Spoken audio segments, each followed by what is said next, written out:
Bom, pessoal, vamos proceder à resolução da primeira lista do curso para que nós possamos aí evidenciar os aspectos que eram necessários, para a sua resolução, ok? Primeiro exercício dessa lista, tínhamos o seguinte: duas funções f e g, a função f de x era dada pela expressão 3x mais 2m, e a função g de x, nesse caso, era dada aí pela expressão menos 2x mais 1. No exercício era necessário calcular o valor de m, nós não sabíamos esse valor, de modo que essa expressão f de 0 menos g de 1 igual a 3 seja satisfeita. O propósito aqui é, uma vez que é dada essa relação da função f aplicada em 0 pela função g aplicada em 1 igualando a 3, isso aqui era um dado fornecido do exercício, eu, a partir dessa representação, encontrasse o valor de m. Então, o que eu tenho que fazer na prática é substituir em x o que há por 0 e substituir em x em g o que há em 1. Então, ao fazer essa primeira substituição, executando aqui em cima o f de 0, nós teríamos 3 multiplicado por 0 mais 2 vezes m. Eu sei que 3 multiplicado por 0 é 0, então f de 0 é igual a 2m. Então, resolvi aqui o primeiro caso.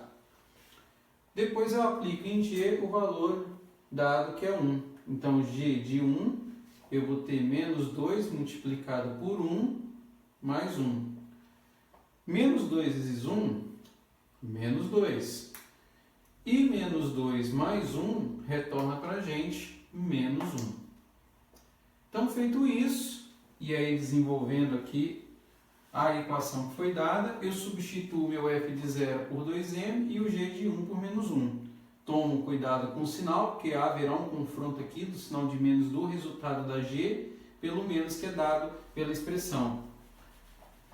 Então, fazendo essa substituição com cuidado, nós temos 2m para f de 0, menos a expressão e o menos 1 que nós acabamos de calcular de g de 1. Para evitar esse confronto, eu abro e fecho parênteses e igualo a 3. Então, daí eu tenho 2m menos com menos mais igual a 3, e daí eu preciso apenas resolver essa equação. Então, daqui eu tenho que 2m é igual a 3, 1 é positivo, vem para o lado direito negativo, 2m é igual a 2, portanto, m é igual aqui a 2 e dividido por esse 2, ou seja, isso nos dá um m igual a 1. Então, isso resolve aí o primeiro exercício por uma simples aplicação, da função em 0 para f e da função em g por 1. Substituindo, igualando com a expressão dada, você resolveria a equação que era necessária para a obtenção do m, que no caso aqui nosso é igual a 1. Então vamos agora para o exercício 2. No exercício 2, ele menciona o seguinte, nós temos aí uma função f, dada como f de x igual a x² mais bx mais c. E ele nos dá as seguintes informações. Ele diz que f de menos 1 é igual a 1 e que f de 1 é igual a menos 1. Então, o propósito aqui é encontrar o valor do produto BC. Então, eu tenho uma função de grau 2, uma função de segundo grau. Eu tenho os valores das funções aplicadas em menos 1, que retorna 1, e em 1, que retorna menos 1. E aí, em função disso, eu quero encontrar BC. A ideia aqui é simplesmente substituir onde tem o x por menos 1 e igualar a 1, e depois substituir em x por 1 e igualar a menos 1. E daí, nós teremos condições de encontrar o valor de BC. Então, quando nós fazemos isso aqui para o primeiro caso, nós temos o seguinte, olha, f de menos 1, então eu vou ter menos 1 x ao quadrado, coloco entre parênteses, mais b, que multiplica o x, que é menos 1, coloco aqui entre parênteses, mais c, e tudo isso é igual a 1. Então, resolvendo essa primeira parte, o que nós temos é que toda base, independente do sinal que ela estiver contendo, elevado a um expoente par, ela é sempre positiva. Então, isso aqui retorna 1 positivo, mais com menos é menos, 1 menos b, mais c igual a 1. Daqui eu posso jogar 1 para a minha direita, então eu vou ter menos b mais c igual a 1. Esse 1 que é positivo passa para cá negativo, então eu tenho menos b mais c igual a 0. Se eu porventura quiser trocar o b também de posição, o b que é negativo torna-se positivo, então c vai ser igual a b. E daqui eu paro porque não tenho mais o que fazer. Então no momento eu sei que c igual a b, o b igual a c, e agora eu vou partir para a resolução dessa segunda parte do exercício, f de 1 igual a menos 1. Então daí o que eu tenho é o seguinte, eu aplico aqui em x, onde tiver x eu substituo por 1, então 1 ao quadrado mais b vezes 1 mais c, e isso tudo é igual a menos 1. Então 1 ao quadrado é 1, mais b mais c igual a menos 1. Nós já sabemos que b é igual a c, então você pode substituir, trocar b por c, c por b, tanto faz. Isso aqui já é o resultado da primeira função que foi dada. Então eu tenho 1, vou colocar aqui b mais b, considerando que c é igual a b, e igual a menos 1. Então daí eu tenho o seguinte, né? Continuando aqui em cima. Que b mais b é 2b, igual a menos 1. Esse 1 que é positivo passa para cá negativo. Então eu tenho 2b igual a menos 2. Logo, b vai ser igual a divisão de menos 2 por 2, que é menos 1. Então encontrei o valor de b, automaticamente encontrei o valor de c. Se b vale menos 1, c vale menos 1 também. Portanto, nós podemos afirmar aí, ó, que o produto de b vezes c é, na verdade, o produto de menos 1 multiplicado por menos 1. E menos com menos é mais, 1 vezes 1 é 1. Então, o resultado aqui final dessa expressão é 1. Ou seja, a multiplicação de b por c aqui retorna para a gente 1. Beleza? Também um exercício razoavelmente simples, porque é uma mera substituição, em que você tem um termo em x, substitui pelo valor que é dado, isso é enunciado do exemplo, e nessa substituição você encontra aí uma relação entre b e c que permite você chegar na resposta. Essa que é a ideia que tínhamos aí no exercício 2. Vamos agora para o exercício 3.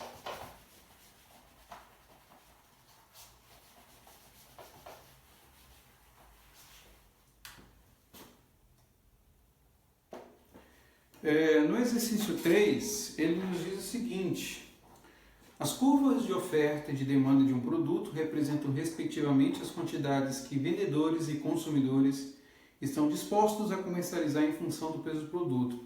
Então ele nos dá aí duas funções. Ele nos informa aí que você tem uma função de oferta, um Q0, que ele chama, ou QO, como queira, dada pela expressão menos 20 mais 4P, e uma curva de demanda QD, que é fornecido para a gente como 46 menos 2P. É isso que nos dá. Em que Q0 é a quantidade de oferta, o QO, e QD é a quantidade de demanda. E aí, em função dessas informações, ele diz o seguinte: olha, a partir dessas equações, os economistas encontram o preço de equilíbrio, ou seja, quando QO e QD se igualam. A questão aí é para saber qual é o valor do preço de equilíbrio. Ou seja, nesse exemplo aí, nesse exercício, ele quer saber o que nós chamamos de ponto de equilíbrio, que são que é o momento, na verdade, quando essas duas curvas se encontram, ou quando Q0 é igual a D. Esse aqui é o ponto de equilíbrio que ele quer encontrar, né? Ou seja, o ponto pelo qual você não vai ter nem prejuízo, nem vai ter lucro. É o ponto que identifica aqui os momentos em que essas duas expressões são iguais. Então, eu vou igualar menos 20 mais 4p com 46 menos 2p e resolver essa equaçãozinha. Essa que é a minha proposta. Então, aqui que eu faço uma simples mudança. O menos 2p vem para o lado esquerdo, o menos 20 vai para o lado direito, e aí eu vou resolver esse processo. Então, resolvendo isso, fazendo esse processo, então eu tenho 4p mais 2p igual a 46 menos 20, passa para cá mais 20. Então 4p mais 2p dá 6p, 46 mais 20 dá 66. Daí eu tenho que p é igual à razão entre 66, né, sobre 6. O 6 está multiplicando, passa para cá dividido. Então, o preço aí pelo qual as duas curvas se igualam é quando essa quantidade aí em P, no caso, é 11. Essa aqui é a resolução para esse exercício 3. Ou seja, o momento em que as duas curvas se encontram, gera um preço de equilíbrio aí de 11. Né? Essa é a resposta do exercício 3.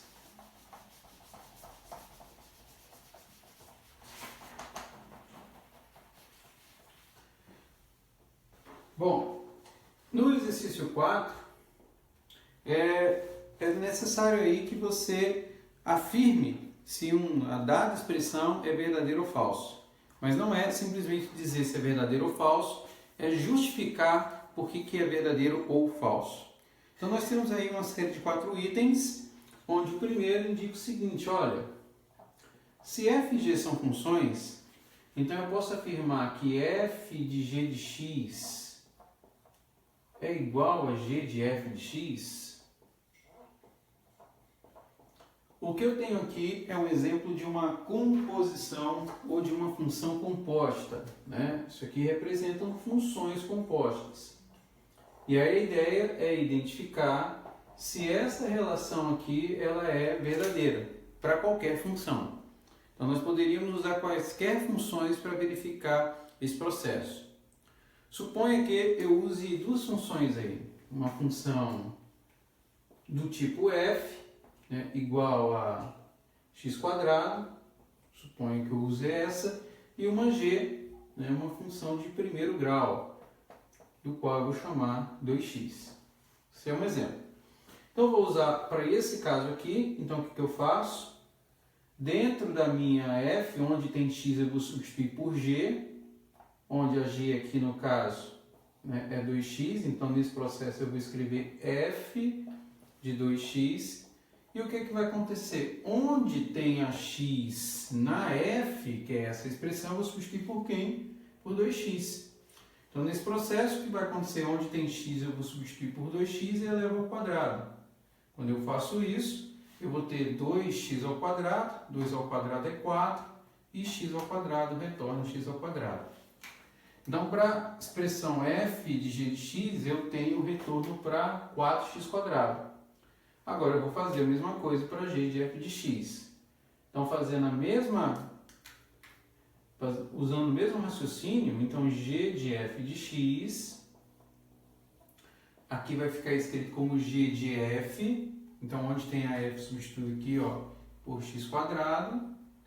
E aí o que vai acontecer é o seguinte, onde tem x na g, substituo por x². Então, como a função g é 2x, então ela aqui vai retornar para a gente 2 vezes x². Ou seja, onde tem x, substituo por x². E aí eu observo o seguinte, que g de f de x retornou 2x2, f de g de x retornou 4x2, então não é verdade que para qualquer função essa relação aqui é verdadeira.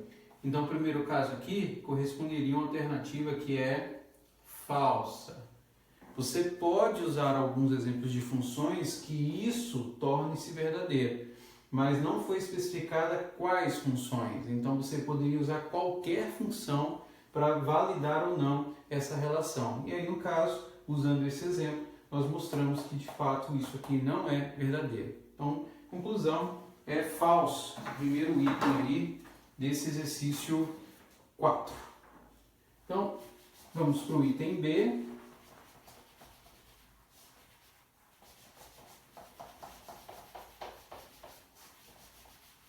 No item B, a ideia aqui é a seguinte, ele faz a seguinte asserção. Se f for uma função, então é verdade que f de 3x é igual a 3 vezes f de x?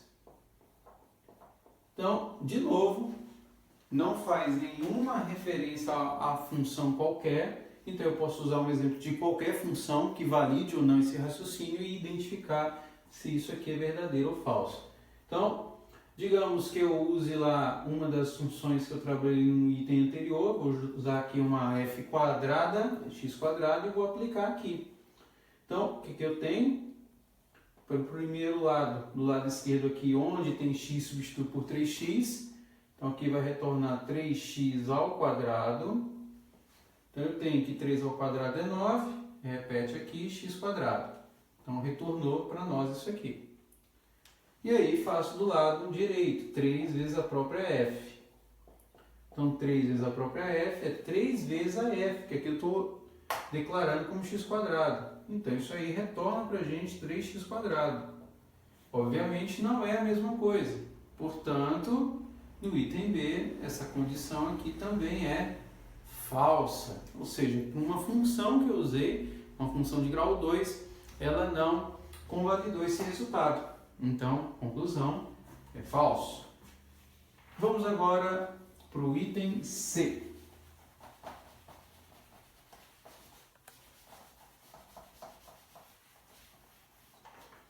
No item C, ele faz a seguinte consideração.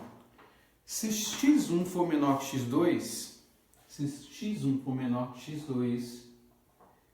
e f for uma função decrescente, f é decrescente,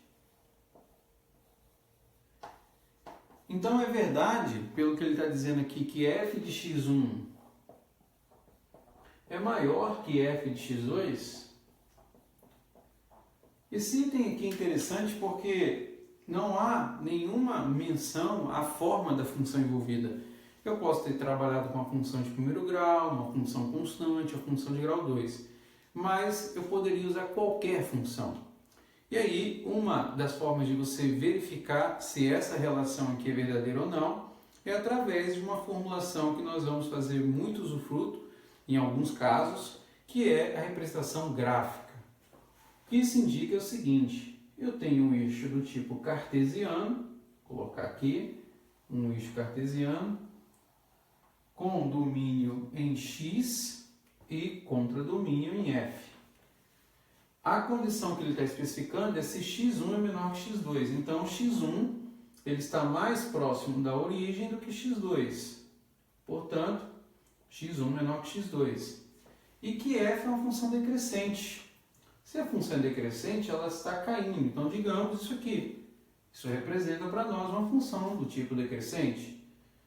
Então, quando eu tenho essa função e rebato ela na minha curva, o contradomínio dessa função, no caso a imagem, para esse caso específico, retorna uma posição f de x1. Aqui, desculpa. Em x2, o que eu tenho, a mesma coisa, eu rebato o ponto na curva e ela retorna com uma imagem f de x2. Se eu observar aqui agora na descrição gráfica, x1 é menor que x2, f é decrescente, e f de x1, como está mais acima do eixo, é maior que f de x2. Então, aqui eu posso dizer, apenas pela análise gráfica, que de fato essa afirmação é verdadeira. Porque se x1 sendo menor que x2 e a função é decrescente, f de x1 é de fato maior do que f de x2, sem fazer uso de nenhuma função específica, apenas representando na forma gráfica. Isso então mata o item C desse exercício. E agora nós vamos para o último item desse exercício 4,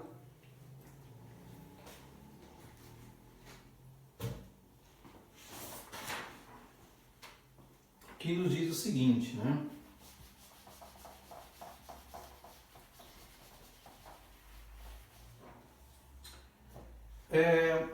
Uma reta vertical intercepta o gráfico de uma função no máximo uma vez. Então vamos lá. Uma reta vertical. O que eu posso identificar se isso é não verdade é através de um exemplo, mais uma vez usando o eixo cartesiano e trabalhando com curvas, né, de formas específicas.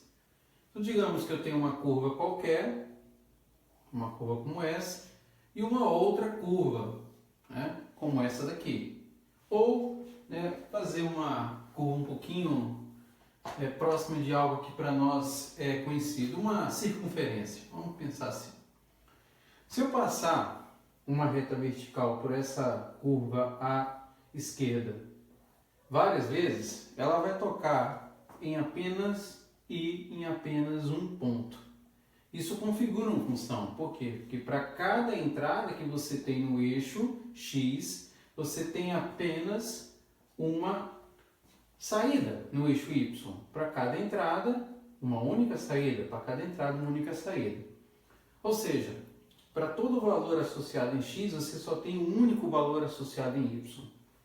Agora, se eu passar minha reta vertical por essa circunferência aqui N vezes, o que eu observo é que para um ponto específico do meu domínio, você tem dois valores no seu contradomínio, ou seja, para uma entrada você tem mais de uma saída. Então é como se eu dissesse assim, olha, hoje, por volta das 14 horas, a temperatura era 37 graus, 35 graus. Não faz sentido dizer que num único dado você possa ter dois ou mais valores. Isso não configura, nesse caso, uma função. Pode ser em casos, né, específicos configurarem equações, mas função não configura. Por quê? Porque para uma única entrada, como ocorre aqui e ocorre aqui, você tem mais de uma saída. Então eu posso afirmar que sim, uma reta vertical intercepta o gráfico de uma função no máximo uma vez? Sim, é verdadeiro. E aí, para esse caso, essa alternativa também é verdadeira. E isso aí acaba finalizando para a gente o exercício 4. Ok? Vamos para o exercício 5 da lista agora.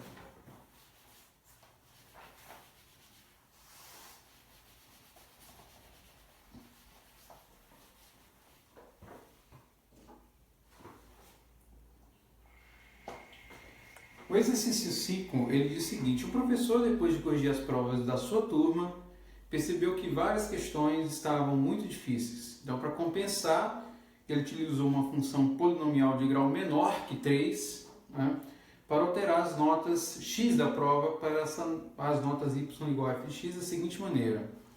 Então, ele usou uma função com grau menor que 3, na forma inteira um grau menor que 3, grau 2, e aí as condições foram essas. Olha, a nota 0 permanece 0. Ele está dizendo o seguinte, que aplicando o valor em 0, essa nota retornou 0, considerando que é uma função y igual a f de x.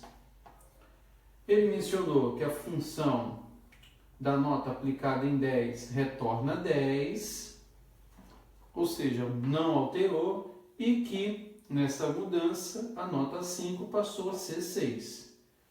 Então esse exercício é interessante porque ele configura, na verdade, um exemplo de uma função com um domínio conhecido e um contradomínio também conhecido.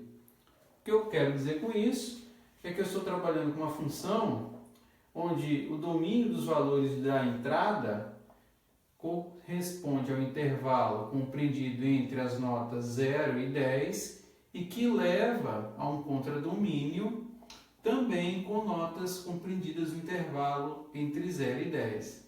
Porque daí essas observações que ele fez, essas mudanças que ele executou, podem ser né, na verdade, produzidas com esse domínio e esse contradomínio. Então, qual é o propósito? Como a função é de grau menor que 3, ele está trabalhando com a função, tecnicamente, da forma ax2 mais bx mais c. É uma função de grau 2, onde eu não conheço os coeficientes a, b e c. Então, é justamente com essas informações, com essas mudanças que o professor promove, eu vou tentar encontrar a forma dessa equação que justifique esses dados que foram, né, dados. É isso que eu preciso fazer com base nesses dados que foram gerados. Então vamos lá. Primeiro caso é usar a função f de 0 em 0. Então significa o seguinte, que onde tem x eu vou substituir por 0 e igualar isso a 0. Eu vou ter lá f de 0 igual a vezes 0 ao quadrado, mais b vezes 0, mais c, e tudo isso tem que ser igual a 0. Então, quando eu faço essa substituição, eu sei que 0 ao quadrado é 0, multiplicado por a só pode ser 0, b vezes 0 é 0, multiplicado só vai gerar 0, então o c aqui, que é o primeiro coeficiente que eu tenho, é igual a 0. Então, achei esse aqui, já sei o coeficiente em C. E aí eu procedo da mesma forma com f de 10 e f de 5.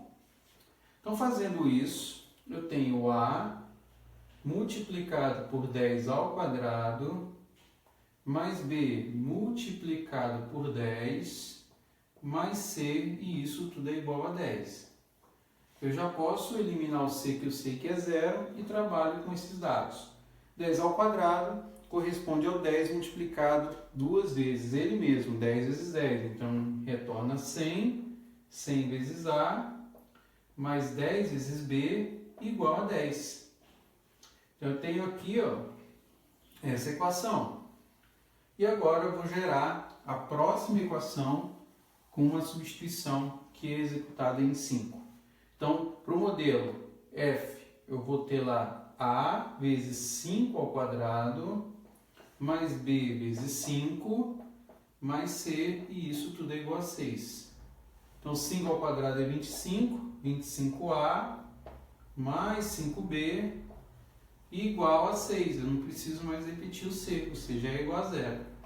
Então, tem isso aqui igual a 6. Então, a partir daqui, eu vou usar essas duas equações que estão retanguladas para encontrar os valores de a e b.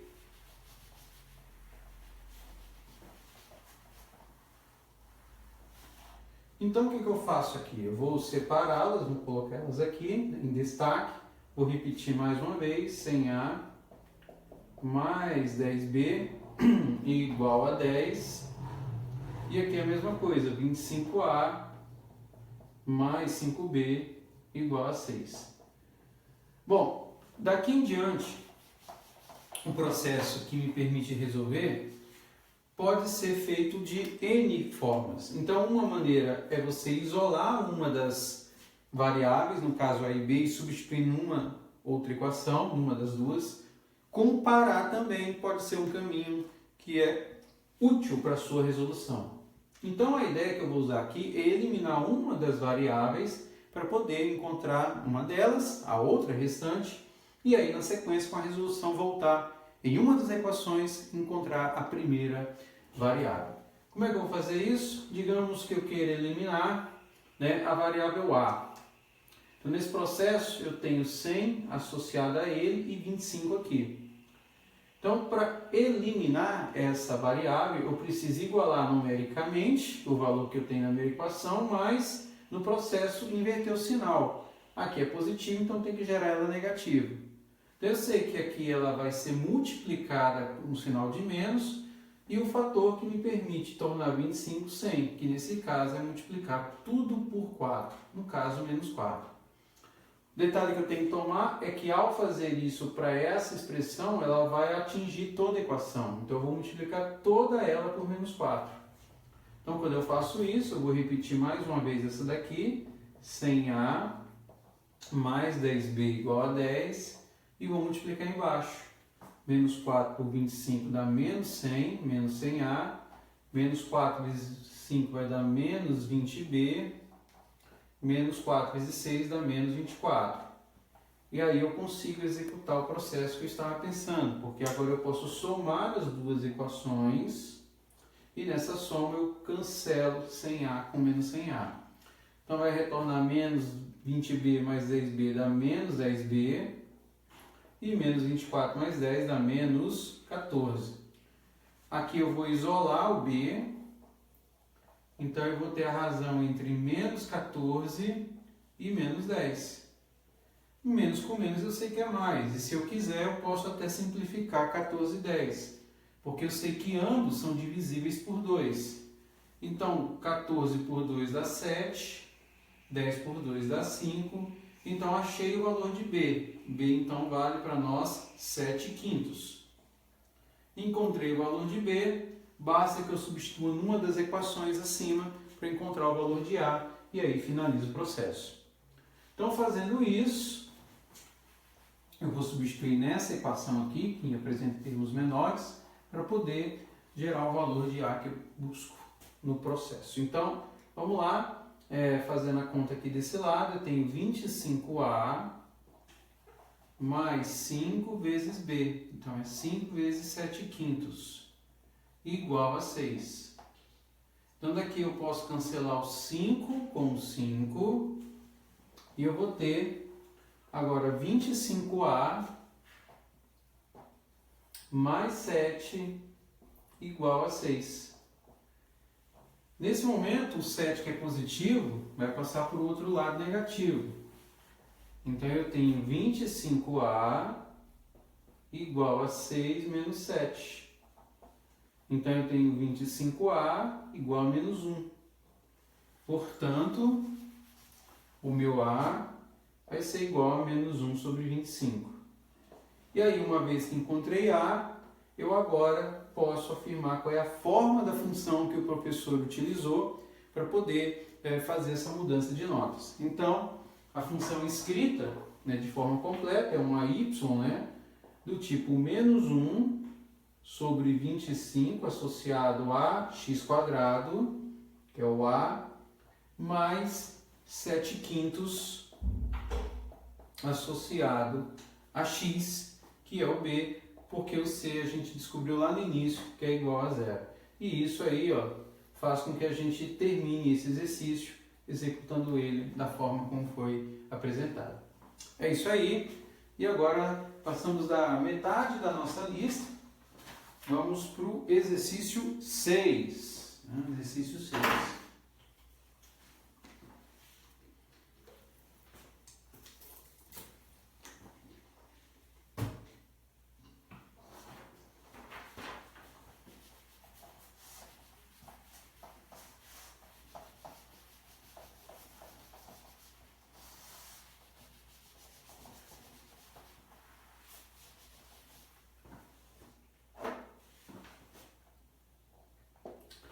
Bom, no exercício 6 é dito o seguinte: a temperatura de um forno em graus centígrados é reduzida por um sistema a partir do instante do seu desligamento, T igual a zero, e varia de acordo com a expressão T de T, que é igual a menos T² sobre 4 mais 400. Bom, contém minutos. Por motivo de segurança, a trava de forno só é liberada para abertura quando o forno atinge a temperatura de 39 graus Celsius.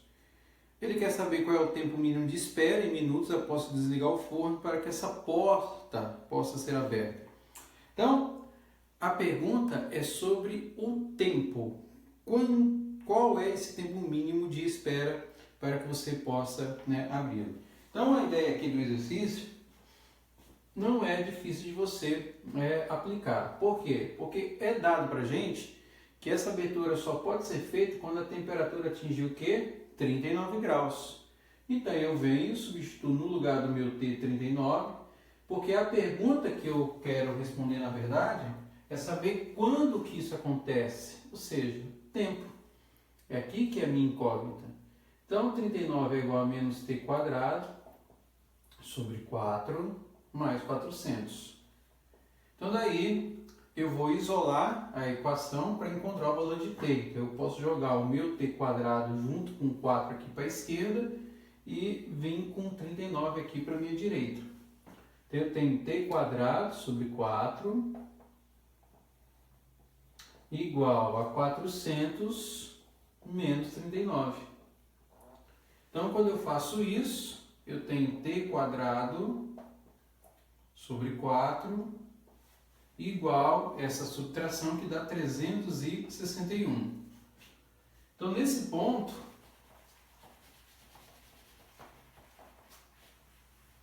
eu tenho o seguinte, eu tenho que t quadrado é igual a 4 que multiplica por 361. E nesse ponto eu já posso escrever o meu t, que é uma potência, transformando agora numa raiz quadrada desse produto. E aí o que eu tenho que fazer agora é extrair essa raiz quadrada, né? Como é que eu posso fazer isso? A primeira parte desse produto é evidentemente mais simples, porque a raiz quadrada de 4 eu consigo extrair e ela é 2. Por quê? Porque 2 ao quadrado retorna 4. Vou usar esse mesmo raciocínio para tentar encontrar a raiz quadrada 361, uma vez que ela é muito maior que 4 e o resultado não é tão simples como elevar. Mas nós podemos usar um referencial, a partir de alguns valores que nós conhecemos. Um, inclusive, que nós usamos hoje é a expressão de 10 ao quadrado, que quando nós calculamos retorna 100. Ou seja, se a raiz quadrada fosse de 100, ela retornaria para a gente 10. Por quê? Porque 10 vezes 10, ou 10 ao quadrado, retorna 100, uma vez que eu estou com uma raiz quadrada. Então, se eu seguir esse caminho, ainda sei que estou um pouco distante, posso pensar num número maior. Por exemplo, 20. 20 ao quadrado é 20 vezes 20. Que vai retornar 400. Não é coincidência, mas o número 400 já dá um pouco mais próximo de 61. Então, pode ser que a raiz que eu esteja procurando seja um valor imediatamente menor que 20, uma vez que está próximo de 361. Então, eu faço o teste com 19. Pego 19 e elevo ao quadrado, escrevendo 19 vezes 19. E aí, se eu fizer essa conta, multiplicar 19 por 19, você vai perceber que o resultado pode ser que seja o que a gente esteja procurando. 9 vezes 9 dá 81, 9 vezes 1, 9, com 8, 17. Vamos apagar isso aqui. 1 vezes 9, 9, 1. Então, 1, 7, 9, 16. Somando lá em cima 361. Então, de fato, 361 apresenta como raiz 19. Então, 361 extraído da 19. E aí, multiplicando pelo t que eu tenho, eu retorno aí que o tempo necessário para que a gente faça essa abertura quando a temperatura atingir 39 graus é de 38 minutos. E isso aí acaba resolvendo para nós esse exercício. Exercício 6, que é um exercício razoavelmente tranquilo, mas que a interpretação é fundamental, né? Não interpretando ele corretamente, aí o caminho fica um pouquinho mais distante. Vamos lá. Próximo exercício, exercício 7.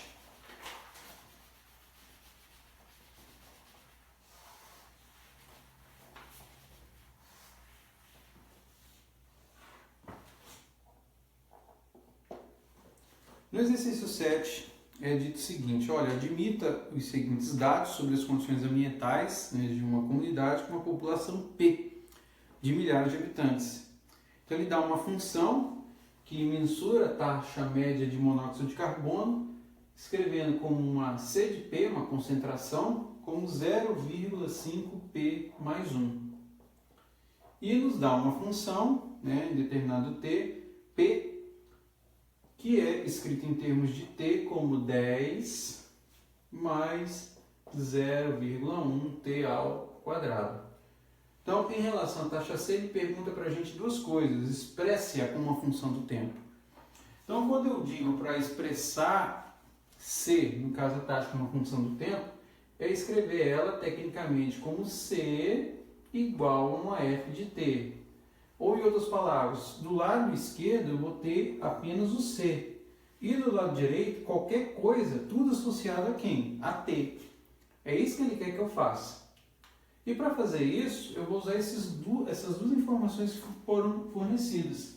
De que maneira? Realizando uma substituição, indicando que onde tem p na função acima, eu vou substituir por esse p abaixo, que por sua vez é dado com uma função de t. Então, nesse caso, eu estou realizando uma composição, indicando o seguinte, 0,5. No lugar do p, eu vou substituir por quem?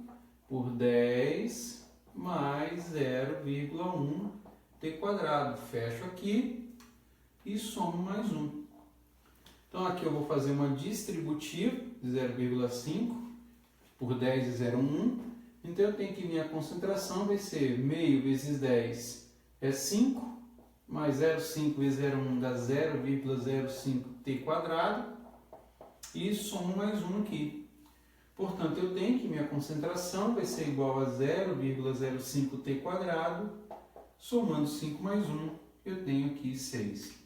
Então, esse resultado aqui expressa a resposta do exercício do item A. Porque aí eu tenho C do lado esquerdo e tudo que está associado a tempo está apenas do lado direito. Para que eu consiga resolver o item B, eu preciso desse item A, porque a pergunta é a seguinte: calcule em quantos anos essa taxa será de 13,2 partes por milhão. Quanto tempo para chegar a 13,2 partes por milhão? Então, no item B, o que eu preciso aqui é executar uma substituição. Onde tem C, substituo por 13,2 e aí repito o que está aqui, 0,05T2 mais 6. Então agora eu faço a separação, né, colocando variável de um lado, constante do outro. E aí eu tenho o seguinte, jogando 6 aqui para a esquerda, eu tenho 13,2 menos 6 igual a 0,05t quadrado. 3,2 menos 6 retorna para a gente 7,2 e aqui eu tenho 0,05t quadrado. 0,05t quadrado, o 0,05 está multiplicando, passa para cá dividido. Então você vai ter 7,2 por 0,05 igual a t quadrado.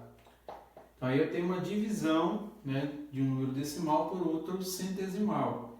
Eu faço aqui 7,2 por 0,05. Então eu desloco uma casa para a direita, aqui no dividendo, e desloco uma casa para a direita aqui no meu divisor. Então eu tenho 72 por 0,5. Desloco uma casa no meu divisor para a direita e como não tenho mais nada, acrescento 0. Então eu tenho 720 dividido por 5. Então 7 por 5 aqui eu separo, retorna 1. Abaixo a 2, abaixo o próximo, 5 vezes 4, 20, deu 2, abaixo 0, 5 vezes 4, 20, para 20 nada. Então aqui eu tenho que t quadrado, retorna para a gente 144. E aí eu tenho que calcular a raiz quadrada de 144, executando as contas, usando a mesma métrica do exercício 6, eu tenho que 144 produz uma raiz de 12, no caso esse tempo t é dado em anos. Então, é o período necessário para que a concentração atinja 13,2 partes por milhão. E isso resolve o exercício 7. Ok? Agora vamos para os 3 últimos da nossa lista.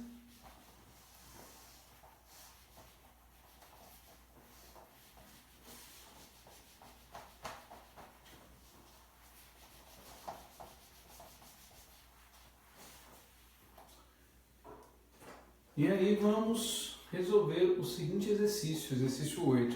Entre outros objetos de pesquisa, a alometria, né, estuda a relação entre medidas de diferentes partes do corpo. Né? E é nos dada aí uma função que nos diz o seguinte, que a área da superfície corporal, né, a área A, ela é dada, né, de uma pessoa pela fórmula K vezes M elevado a 2/3, em que K é uma constante né? E m é a massa. Aí o questionamento é o seguinte, o K é uma constante positiva. Se no período que vai da infância até a maioridade de um indivíduo, sua massa é multiplicada por 8, e aí vem a informação, né? Multiplicada, vamos abreviar aqui, multiplicada por 8, ele quer saber o seguinte, olha, por quanto será multiplicada a área de superfície corporal? Então, se no período da infância até a maioridade a massa é multiplicada por 8, ele quer saber o quanto que vai ser multiplicada a área da superfície. Então, qual é a ideia aqui? Eu vou calcular essa área, né? Vou colocar aqui, né? Vou colocar um Azinho, para diferenciar da área da superfície. E onde eu tenho o meu m na maioridade, eu vou multiplicar agora por 8. Então vai ficar 8m, isso quando a pessoa estiver na fase adulta, e elevando isso aqui a 2/3. Ou seja, eu vou multiplicar por 8, quero saber o quanto que a área da pessoa vai aumentar da infância até a maioridade. Ok. Chega nesse ponto, eu tenho uma relação aqui em que o m está associado a 2/3 e um 8 que apareceu pela multiplicação que é dada. Para resolver esse processo, é interessante que eu faça uma fatoração, porque eu não consigo extrair de forma direta 8 elevado a 2/3. Mas eu sei que 8 pode ser decomposto com uma base 2. 8 por 2 é 4, que por 2 é 2, que por 2 é 1. Logo, o 2 se repetiu 3 vezes, então eu digo que 8 é 2/3. E aí, expressar dessa forma é uma ação inteligente, por quê? Porque daí eu posso escrever meu 8 como 2/3 vezes o m que está aqui dentro elevado a 2/3. E aí, com uma propriedade de potência, eu posso fazer o seguinte, olha, eu cancelo 3 com esse 3 para esse caso, então a área que eu estou buscando aqui, ela vai me permitir que eu escreva o quê? 2 ao quadrado, porque 3 eu cancelei com 3, então eu venho com 4 do lado do K e mantenho o m, que continua sendo elevado a quanto? A 2/3. Veja bem, o 8 eu escrevi como 2 ao cubo, então 2 ao cubo, o 3 da potência, ele cancela com 3 do denominador, então retorna 2 ao quadrado, que é esse 4, que vem para cá. Mas o m não, o m continua sendo elevado a 2/3. E aí o questionamento é saber o quanto que a área da superfície fica alterada. E se olhar bem, a área da expressão alométrica é essa daqui. E se você observar aqui, ó, K vezes m elevado a 2/3 é justamente o A que ele nos dá. Portanto, eu posso escrever o seguinte, olha, que a área, né, da pessoa depois de adulto, né, quando ela chega à maioridade, é 4 vezes o K vezes m a 2/3, que é a expressão do A que eu tenho lá dado da forma, né, original. Então a resposta é, olha, se a massa fica multiplicada por 8, a área da superfície vai ser multiplicada por 4. E isso resolve para nós aí o exercício 8 da nossa lista. Então vamos lá, vamos prosseguir e ir para o exercício 9.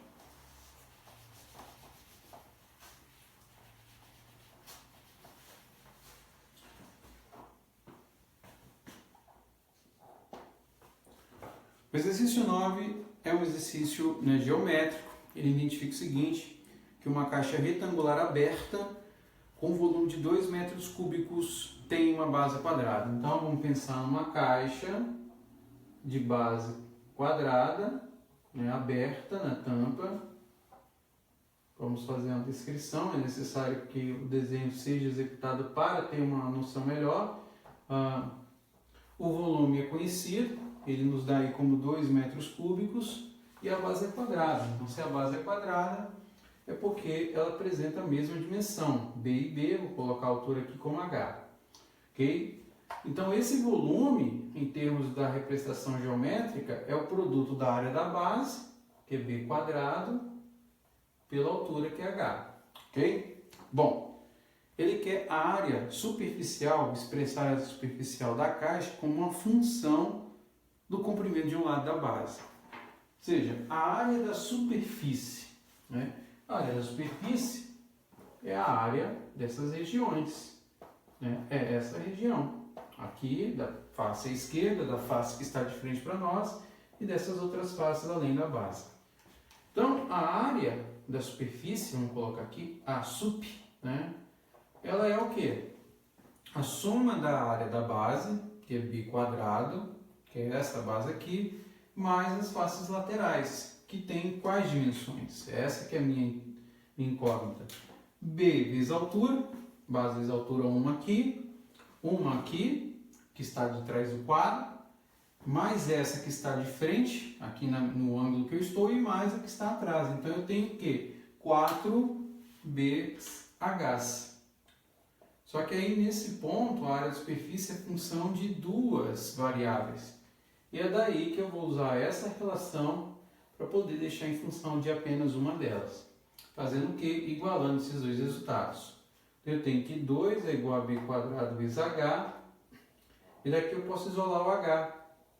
Isolando o h, então eu tenho 2 sobre b ao quadrado. E aí, tendo esse 2 sobre b ao quadrado, eu posso agora substituir aqui. E ao fazer essa substituição, essa área da superfície vai ficar escrita para nós como b quadrado mais 4b vezes o h, que é 2 sobre b quadrado. Uma vez que eu faço isso, eu tenho que a área da superfície que eu estou buscando é igual a b quadrado mais 4 vezes 2, que é 8. B com b quadrado você pode cancelar, então ele retorna apenas um b embaixo, porque tem 2 aqui e 1 aqui. Ou de forma mais detalhada, b quadrado é b vezes b, então cancelei um, cancelei o outro, retornou apenas 1. Então, isso daqui representa para nós a resposta com uma restrição que é clara. Esse b, ele não pode ser jamais igual a zero. Mais do que isso, ele não pode nem ser menor que zero, porque eu estou trabalhando com a figura geométrica. Então, essa área de superfície em função de uma variável, ela ocorre para um b que é estritamente o que? Positivo. Ou seja, a área é dada por essa expressão com, né, a adição dessa informação, dessa restrição em que o b tem que ser sempre positivo. E isso aí acaba retornando para nós a resposta do penúltimo exercício da nossa lista, que é o exercício 9. Então agora vamos para o 10º exercício.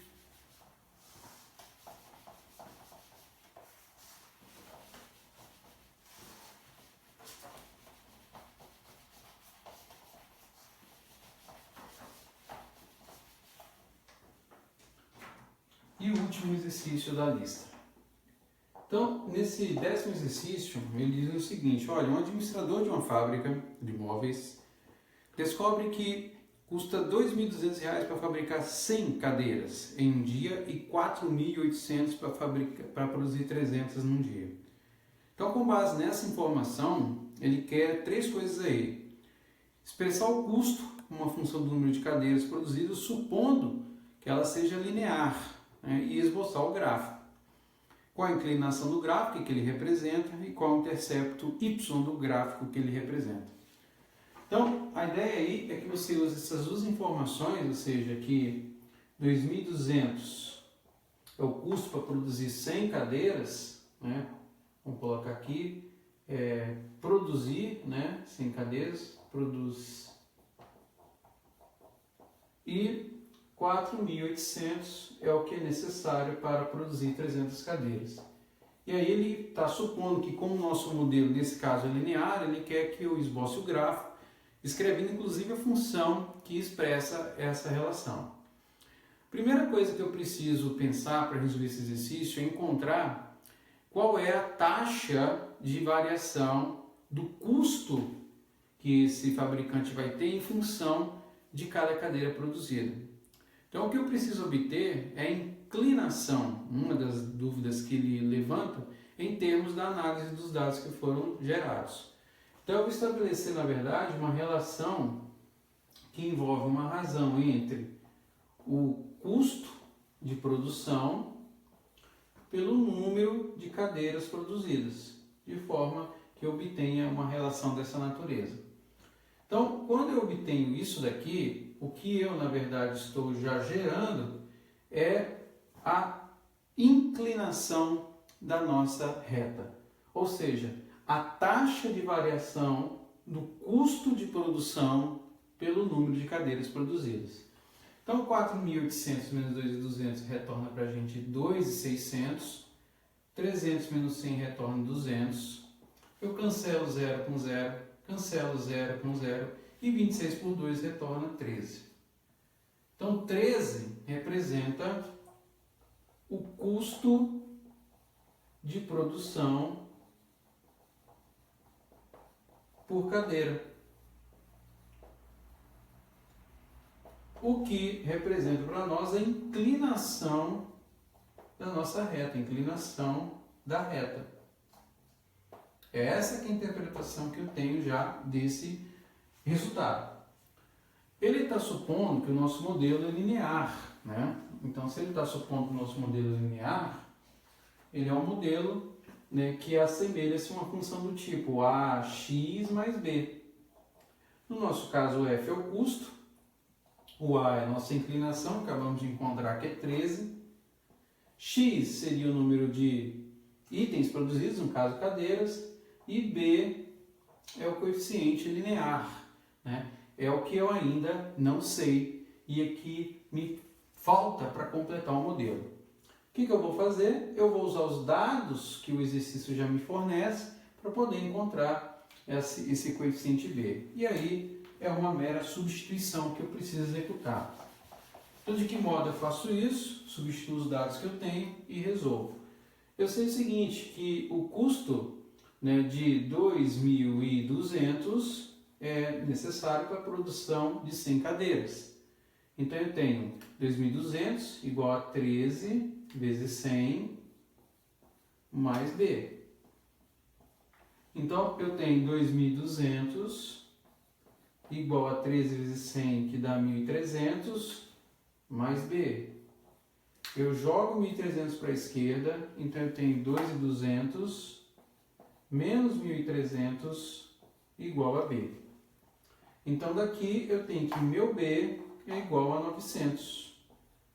Isso daqui me responde uma outra pergunta.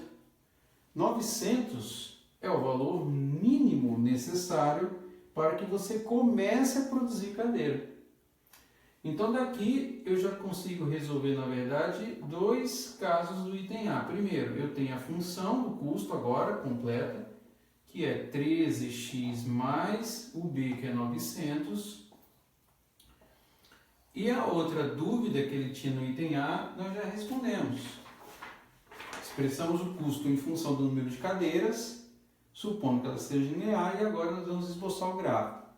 Então, o item B nós já resolvemos, quando expressamos a inclinação do gráfico, que é 13, que está indicando o custo de produção por cadeira. E, ao encontrar o 900, nós já interpretamos o que é o intercepto y do gráfico, o que ele representa. Claro, fica muito mais fácil de evidenciar esses dados, identificando agora graficamente essa função, que é o que a gente precisa fazer. Então, vamos lá, vamos fazer o gráfico dessa expressão.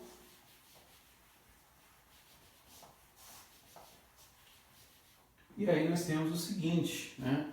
Eu determino aqui um eixo cartesiano, onde nós vamos associar o custo de produção, né? O custo, né, de produção em reais e o número de cadeiras produzidas, né, que está associado ao eixo X. Então a gente faz uma métrica aqui com o número de cadeiras produzidas e o custo evidenciado para a produção delas. Então vamos lá, vamos colocar aqui de 100 em 100, 100, 200, 300, 400 e o custo aqui numa faixa de, como ele tem variação aí 2.200, né? Então vamos colocar aqui 2.000, não, vamos colocar de 1.000 em 1.000, muito melhor, né? Para ser mais preciso. Então 1.000, 2.000, 3.000, 4.000, vamos um pouquinho mais além, né? E 5.000. fazendo a mesma métrica. Então a gente tem que 2.200 é o necessário para a produção de 100 cadeiras. Então é 100, um pouquinho aqui acima. E depois nós temos 300 para produzir 300 cadeiras, 4.800. Quase aqui já em cima. E aí nós temos esse dado. O que ele nos diz é o seguinte, que eu vou trabalhar graficamente essa função dessa forma. Então, o que eu tenho aqui, na verdade, é uma representação de uma reta, embora não seja tão bonita a minha reta assim, mas que expressa o gráfico da produção do número de cadeiras em função do custo. Aliás, o custo em função do número de cadeiras produzidas. Quando a gente identifica que em X, que seria a produção de 0 cadeira, retorna 900, ou seja, quando x é igual a 0, isso aqui está me dizendo o seguinte, olha, para começar a produzir cadeira, eu tenho que trabalhar com um capital que seja de R$900. E a partir desse capital, eu consigo produzir cadeiras, identificando que nesse processo, a taxa de variação do custo de produção é de uma escala de R$13 por cadeira produzida. E isso, considerando que o modelo linear, finaliza a nossa primeira lista e detalhando aí os resultados através de todos esses processos. É isso aí, aquele joinha, valeu, obrigado e até a próxima aula.